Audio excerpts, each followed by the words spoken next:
Is God Is coming to theaters when, y'all? May 15th. Hi, I'm Angela from Marcus Theaters. Hey there, Hi, Angela. Angela. Hi. I have to tell you, Erika and Vivica, it's an absolute pleasure. Janelle as well, but I grew up watching Erika and Vivica on TV. Same. And, That's how old we Same. are. That's how and old it's just like, Thank I'm you. And we freaking could out a little listen bit. to her. No, Um, appreciate it. No, Don't same. take that for You're granted. just, Thank you. you're so iconic, and you portrayed these strong and unforgettable women in your careers. And so what makes a powerful character feel fresh for you today, as in the characters in this film?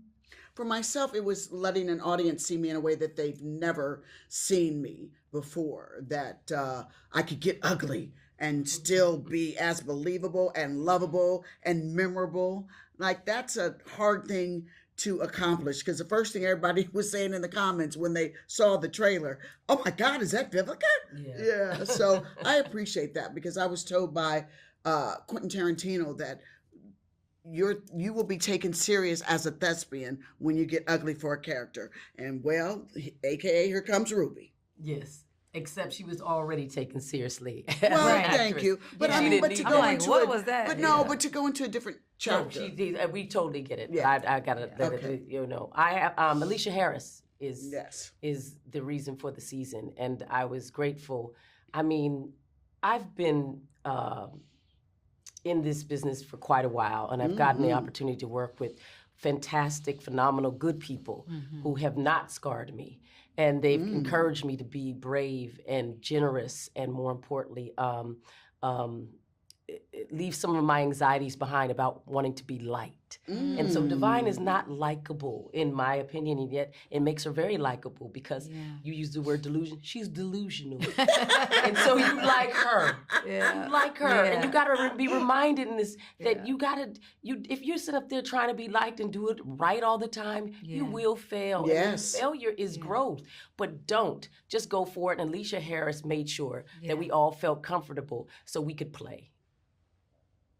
And Agreed. Janelle, you're known for bold creative choices, and I have to tell you, you performed at the Rave here in Milwaukee in 2011, and it's forever in my brain, because I was just blown away. Thank you. So what's something about this role that challenged you in a new way? Well, one, I have to say, when I read this script, I was like, this is phenomenal. Like, truly one of one, an original. I was in the theater myself with popcorn, ready. And I think when Aleshea asked me to play Angie, I was a little conflicted. Like, I knew I wanted to be in this movie.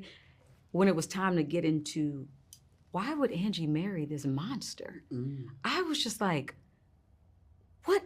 Is she a monster? Like, or maybe she didn't know. Maybe she had no clue that the man that she was marrying would do this to his family, to his daughters, to his wife. Maybe she didn't know. And I think you're meeting Angie at a time where she is choosing her. She's not choosing to be a wife.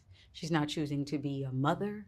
She's choosing to be a person who needs to put herself back together. Yes. Because she's been so just she's been through the ringer. And I think I love that Aleshea has held so much space for everything that a Black woman on screen can be. I think you see different versions of that, even with the girls. Shout out to Kara and Mallory, who did a phenomenal job. But like, our stories are all different, yet we're interconnected. We made different choices. And that's like the real world, like, so many different archetypes of women, from your grandmother to your aunt. And I think this is going to be a movie that so many people can watch together. Yes. They're going to go on a wild ride as a family, as individuals. You can watch it with your best friends, your significant others. Will be able to experience this and feel a lot of things, man. You're going to feel a lot of things, and that's so great. They really will. Thank you so much. It was truly an honor to speak with all three of you. You're welcome, Likewise. darling. Tell your Thank people, you. Is God Is coming to theaters when, y'all? May 15th. Hi, I'm Angela from Marcus Theaters. Hi, Angela. Nice to meet you. Nice to meet you. I have to tell you, I was so moved by the film, and I can't wait for all of our moviegoers to see this. Amazing. As the writer of Is God Is, and now this being your directorial debut, what were the most important elements that you wanted to carry over into the film adaptation? Yeah, thank you for asking. So I wanted to keep the weirdness of it. I think, it's an off-Broadway play. I have a bit of an experimental theater background.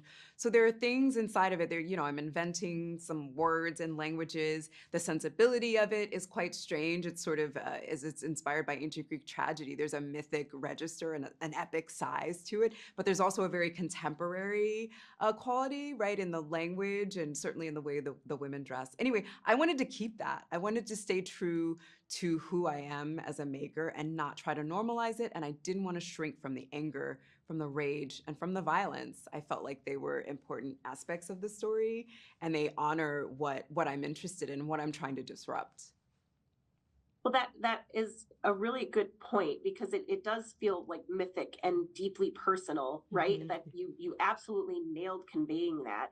And you touch on themes like the family trauma and destiny and seeking your destiny and even religion in the South. So how do you balance all of that while still keeping it unapologetically raw?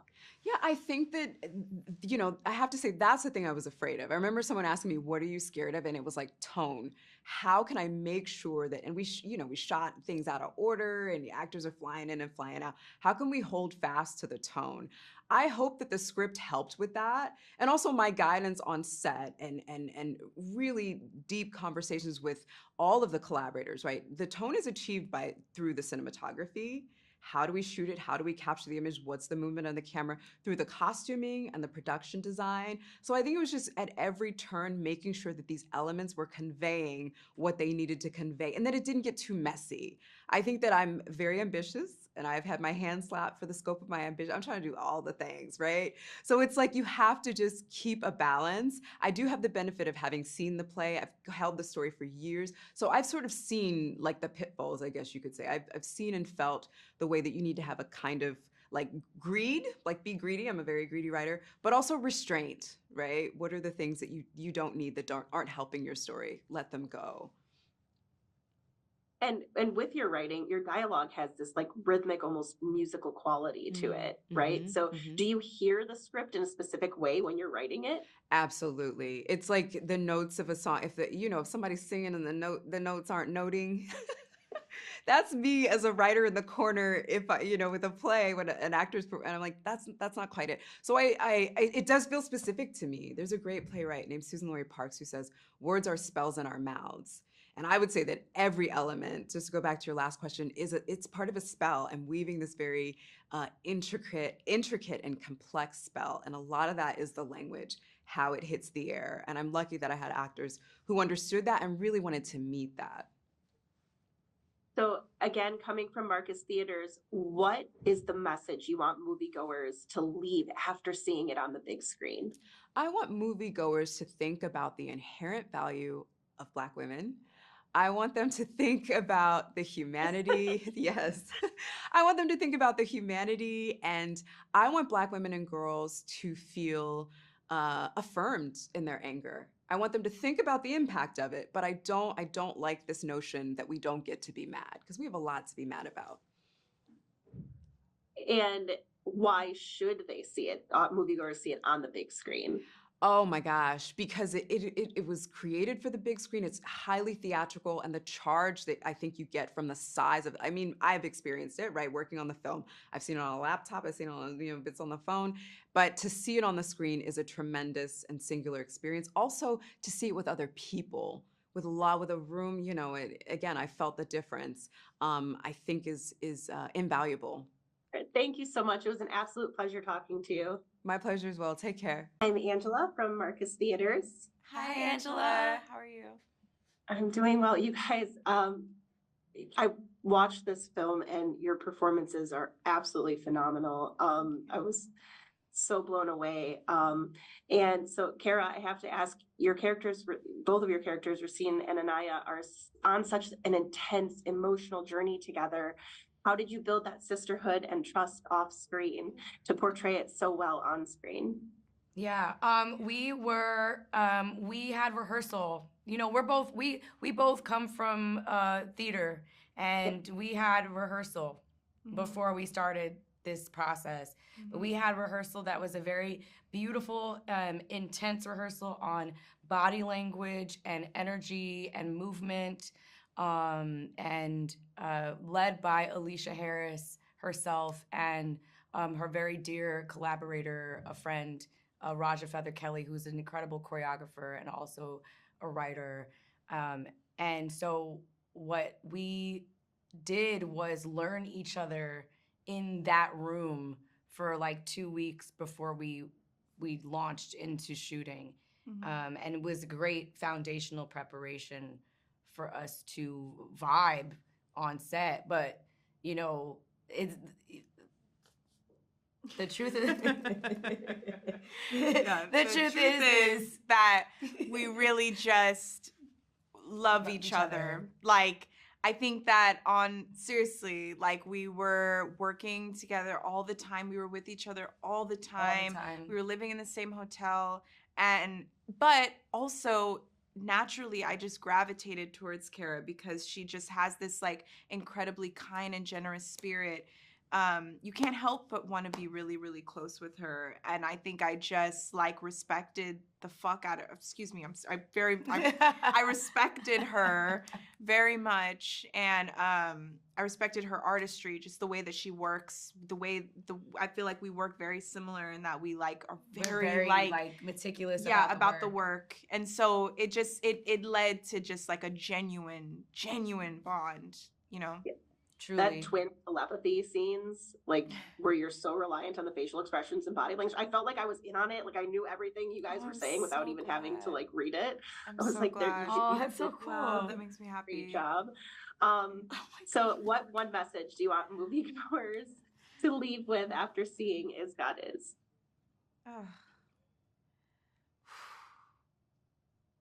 I have to give it to you. Okay. You know, it's hard for me. It's hard for me to prescribe one thing that somebody has to feel or somebody has to think when leaving this film, because I believe that what Aleshea Harris has given us is like such a gumbo that it's almost as if this recipe has been passed down from generations to generations, that it is so complex that, like, the person who's gonna eat it is like, ooh, I love it when the crawfish is brown before it goes into, you know what I'm saying? And so, like, there's just so much about the thing, or the way that the roux was, like, it's just, there's so much about Is God Is that there's so much to take from it. It is a bold directorial debut from an incredible writer. This play was a Pulitzer finalist.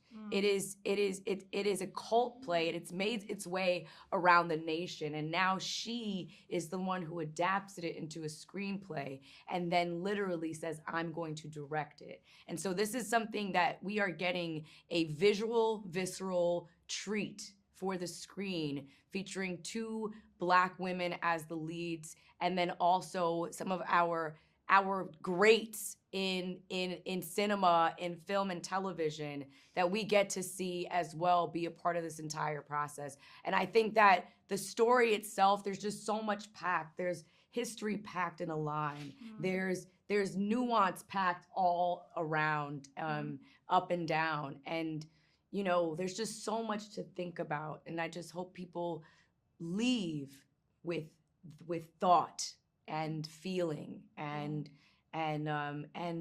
you know, the word that has been coming up a lot is release. You know, for Black people to feel like they can just breathe a little deeper, you know, that there's something that is just a little bit off the shoulder. Just a little bit.